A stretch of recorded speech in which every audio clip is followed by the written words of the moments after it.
Hey guys, welcome to my channel. My name is ReadingBear and I hope you are ready for some more stories. And today, we'll take a look at some new entitled people content. If you enjoyed my content, please don't forget to subscribe to my channel and post some bear emojis in the comment.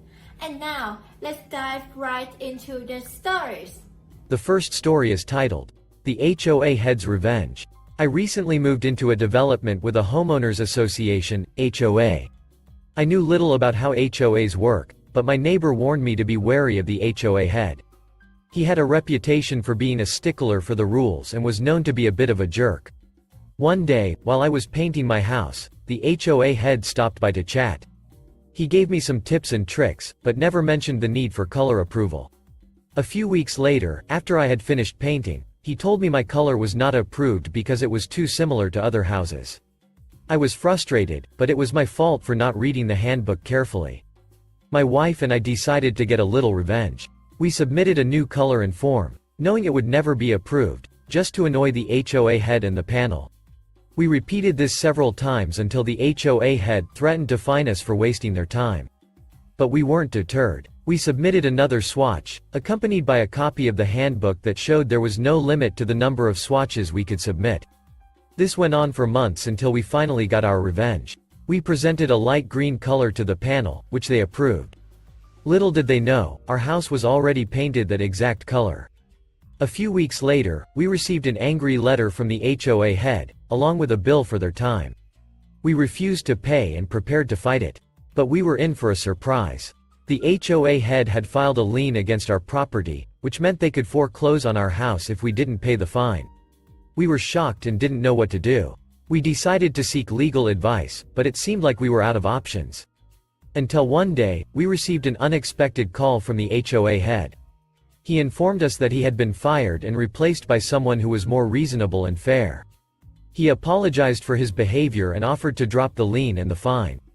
We were relieved and grateful but couldn't help feeling a sense of satisfaction. Our petty revenge had resulted in the HOA head's downfall. We continued to live in the development, but now we were more cautious and vigilant of the HOA's rules and regulations. Update. A few months after the incident, we received a new handbook in the mail with more detailed rules on color approval and how fines are to be collected. It seemed like our revenge had brought about positive change in the HOA. We were glad to have played a part in making the community a better place. The next story is titled, Parents Threw Me Out as a Child, and Then Expected Everything from Me When My Grandparents Died. Don't know why, but my post from entitled Parents was removed. My friend who helped me set up this account repeatedly asked me to post this story, and now says it's too good not to place here. So fine, I'll do this one more time. As others may know, I mentioned in my HOA post about how my parents hated me and only loved my sister. This is the story of that. I was born when my mother and father were only 17. It forced both of my parents to drop out of high school and each get a GED so they could find work right away. My father especially was not happy about this because he had dreams of playing football in college, and instead he had to work at a gas station. He said to my face many times that I ruined his dream. My mother hardly raised me at all as she had to work too. They had a cranky old lady next door watch me most of the time. She wasn't so bad. She gave me more attention than my parents did. My father eventually managed to land a better job as a manager due to his experience running the gas station. It was right after that my mom got pregnant with my sister. I was 6 when she was born. I wasn't exactly shown much love before that. But once my sister came along, it was made pretty obvious to even my 6-year-old self that I was unwanted. The only ones who seemed to care were my paternal grandparents and somewhat my babysitter.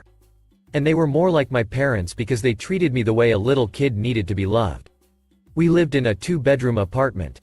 And as my sister got older, it went from me sharing a bedroom with her, to me kicked out of the room entirely. I slept on the couch for 2 years. And I barely had anything to my name other than clothes, school supplies and an old Game Boy. When I was 10, my parents decided they were gonna move away. But this move did not include me. I ended up actually being fine with this, as my grandparents had agreed to take me in. My life was instantly better. I got my own room again, and my grandparents gifted me a brand new N64 in 1996. That Christmas I got a Game Boy Pocket too. And there were a couple of other kids my age in the neighborhood I got to hang out with. We rode bikes, played video games, shot cans with pellet guns, built forts, and got dirty playing in the creek. You know, stuff a normal kid would enjoy. I was finally happy. As time went on, I grew up and eventually moved out. But later moved back in to help my grandparents' house as they were getting old and living off their retirement savings. So, some rent money from me went a long way in paying the bills. My grandpa was the kind of person who'd wanted to build a bomb shelter during the Cold War. But never got around to it. He wanted to volunteer for the military in the 60s but was turned down due to a medical condition and the fact his eyesight was not great. So, he focused on saving whatever he thought he needed. He told me many times it was better to have something and not need it, than need it and not have it. Our area suffered from numerous power outages in winter due to heavy winds and storms. So having gasoline and propane for heaters and generators was a must. All these saving habits became my own as time went on. Because it was better to need this stuff rarely, than not have it at all. Of course, there was the HOA bothering us. But that's its own other story. The problem is, about 5 years back my grandma died suddenly. And my grandpa was heartbroken. He also went about a year and a half later. Pretty much everything they owned was willed to me. Their savings, their house, their vehicles, their stuff, everything. The house was long paid off, and Grandpa knew how to keep up with its maintenance. In fact, after Grandma died he kind of doubled down on renovating the place. He had the roof redone, the house was repainted by us inside and out, and we fixed a lot of little things. Grandpa's neighbor George even came by to help redo the plumbing. Ironically, the HOA was rather happy with these changes, because the house didn't look rundown anymore. One morning I was fixing breakfast and my grandpa never came downstairs. You couldn't keep the man from his bacon. So, I went to check on him. And he wasn't moving. I called 911 and paramedics came. Only to tell me he'd passed in his sleep. My parents made Grandpa's funeral a shit show. They didn't bother to show up for Grandma's. They were too busy. And at Grandpa's funeral they didn't seem to grieve at all. My sister also showed up wearing a brightly colored designer dress. Which I wasn't happy about as it was a church clothes only function.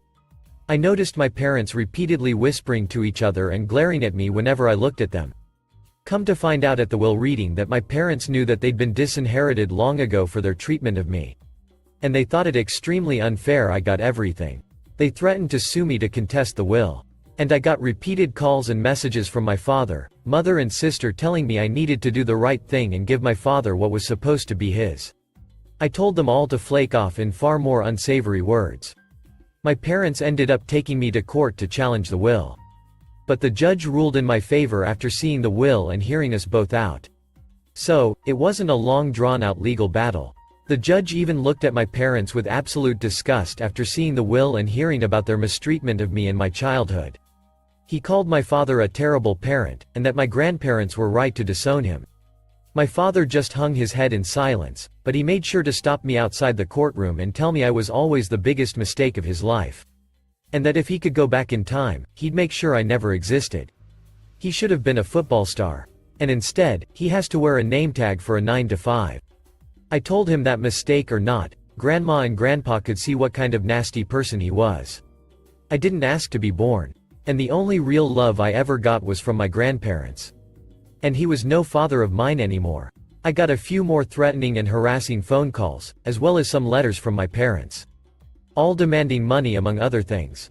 But over time they just stopped because I completely stonewalled them.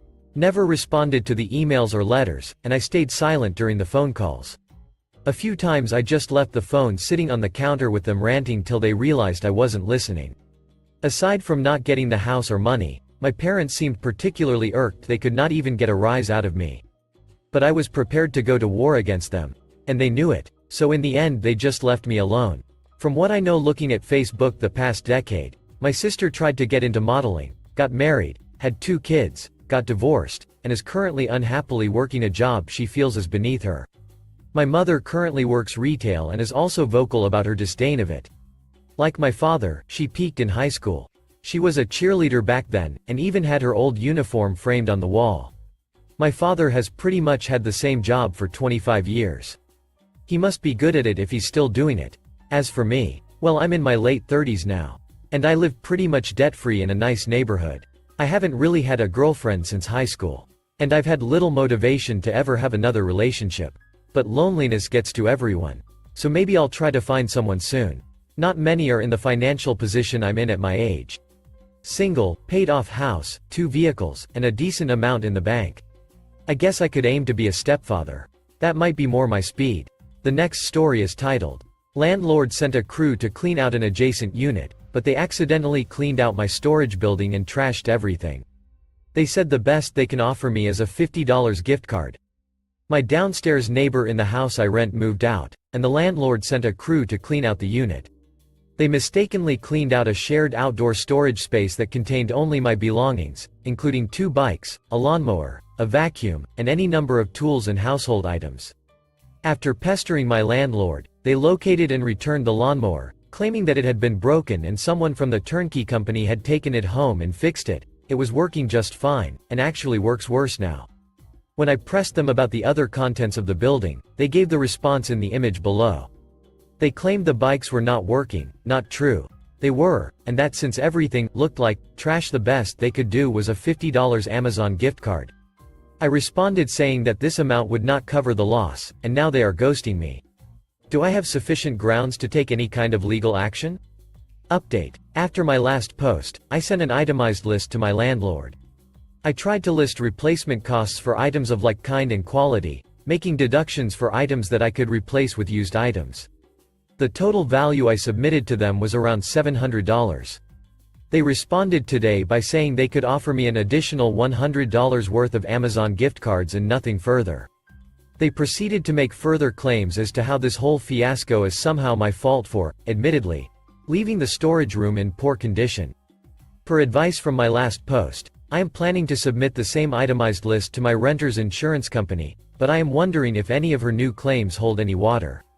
Should I still submit to insurance? Also, some people pointed out that the state I'm in matters as far as laws go, so I am in Georgia. Edit. Pasting a comment I made below clarifying the storage unit. So, the storage closet in question is a closet attached to the house. It is on the lower side of the house and opens into the driveway. There is no specific language in the lease stating whether this exterior closet belongs specifically to the upper or lower unit of the house, but the lease does state that I am required to keep up the lawn maintenance, and this is the only place one could reasonably store a lawnmower. Quote. Edit 2. I was provided a key to this storage closet when I moved in. The next story is titled, Upstairs Neighbor Tells Me to Turn Up My Heat. I moved into my current apartment on Halloween last year. It's the first time I've had electric heating and I am thrilled to have a thermostat in each room. I turn them off in rooms I'm not in, and if I'm going to be in them for a while, I'll turn the heat on and it doesn't take long to warm up. My upstairs neighbor apparently is angry at this because their electric bill over this winter has gone way up because the previous occupant of my apartment had the heat so high she only had to occasionally turn on her heat. About a week before Christmas she came down a little before noon to knock on my door in a huff. I'll paraphrase the conversation. My bedroom is freezing, I need you to turn up your heat. If your heat isn't working, you should call maintenance. They work pretty quick. I never had to use my heat this much before you moved in, your heat is too low. Turn it up. No. And I shut the door to her angry rebuttal. She pounded on my door, and I just yelled for her to go away. She gives me angry looks whenever I see her since then, but she works nights, so it isn't that often. The last story is titled, Reminding Why Holding the Door is Common Courtesy. This happened a couple weeks ago. I was going to the gym in the early afternoon, and as I was leaving my building, 2 neighbors who are students in their early 20s were entering it. Despite completely seeing me as I was 2 meters away from the door, they didn't hold it for me. The door closed, and it is one of these that you have to press the button on the wall so you can open it. I found it unpolite. They would not have had to awkwardly hold it for a long while due to distance, it would have literally been 2 seconds. Well, duck them. I am petty enough to not hold the door for them if I see them in the opposite situation. What I did not imagine was that the situation would present itself as soon as a few hours later. Once more, I was going out and they were coming in, but this time I was the one opening the door while they were coming carrying a box of 20 by 330 milliliters Heineken each. In a normal situation, I would have held the door for them, especially as they were both using both hands to carry their beer. Instead, not only I didn't hold the door, but actually gave it a little push so that it closed as I left looking at them dead in the eye in utter pettiness. Bonus. 1 or 2 days later I encountered them again. They were leaving the building with a couple girls. I ignore if they're girlfriends or not, and one of the girls actually held the door. I thanked her and I passed them by staring at the guys. Not all is lost, at least they have a polite friend. Edit. To all the people mentioning it is building security to not let people in by tailgating. I was going out. Not in, out. You can always get out. You can only get in with key, tag, fob. I was going out, leaving. I was going out in both interactions. I was only going in when the girls were with them. Thank you for listening.